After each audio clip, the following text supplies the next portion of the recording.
welcome to Film Forum. I'm Spencer Bickett. With me is my colleague Zach Kaiser. How are you doing, Zach? Howdy. Today, for our second episode, we're going to talk about the movies we're most excited to see the rest of blockbuster season. It's almost the end of the July. Labor Day is coming up soon. Unofficial end of blockbuster season. Almost here. We've almost made it. My movie that I'm most excited to see the rest of the summer is I Am Chris Farley. Comes out July 31st. A documentary on the life of Chris Farley, featuring interviews of his friends and family. Guys like Mike Myers, Dan Aykroyd, Chris Rock, Adam Sandler. I've always been fascinated by Chris Farley. You know, he died young, 33, in 1997.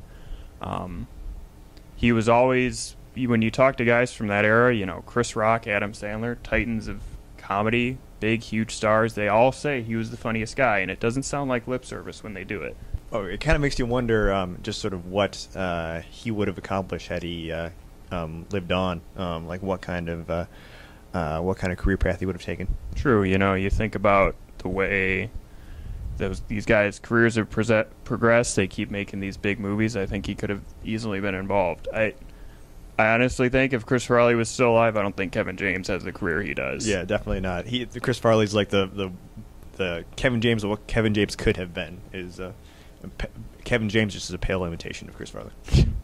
True. And another thing, I've got a soft spot in my heart for Chris Farley because my parents' dog named after him. Huh.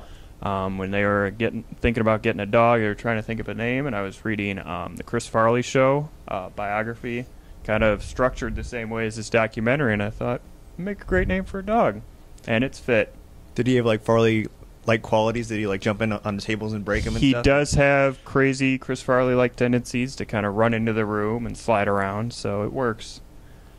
Zach, you're looking forward to a classic spy thriller coming up in August. That's right. I'm looking forward to The Man from U.N.C.L.E.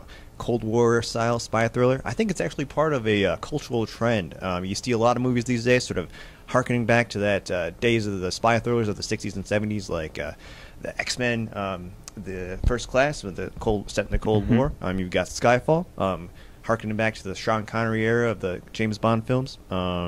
I think people are sort of longing for that classy sort of style. Yeah, the sort of stripped down, not as much emphasis on the gadgets, like the Pierce Brosnan Bond movies, those crazy cars he had. It's like the Star Wars prequels. Don't bring those up, dude. The only thing I'm concerned about, I like spy thrillers. Recent one I saw was the British one with. Yeah, the Kingsman and the Secret Service. Kingsman, I really enjoyed that one. I'm a little concerned about Henry Cavill and Armie Hammer in the lead roles here. I'm not sure that either of them can carry a movie. Well, I mean, yeah, I think that is kind of justified. Although the Superman was promising with Henry Cavill, and I think the trailer looked really good. Really good. You can sense sort of the dynamic between the two of them just in the trailer. So we'll see on that one. We'll see. We're both looking forward to coming out that same weekend, Straight Outta Compton, August 14th, the biopic about the rap group N.W.A. And this one's directed by F. Gary Gray. He also directed Friday. He's directed music videos for Ice Cube and Dr. Dre, members of N.W.A. This one's produced by Ice Cube and Dr. Dre. All signs are showing that the right people are involved in this project, and it's going to be a hit. Yeah, I mean, it's going to be really interesting to see what happens with that movie. The people who were into NWA at the height of their popularity in the 80s and 90s, they're probably got kids of their own now. So there might be sort of a lost connection between that cultural icon and the people who were fans of it.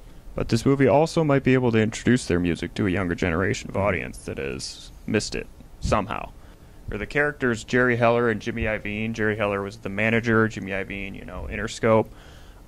Their roles are a little downplayed, so they're not straight into sort of that white savior archetype they see. I'm excited about that. I think the focus needs to be on the group and not so much on the people pulling the strings. You got a black director, black producers. I think this is definitely not going to be exploitative. It's going to be respectable. Well, there we are, signing off. Make sure to follow us on Twitter. We have our own Twitter handle now. Handles are right behind us if you want to follow us. And we'll see you next time.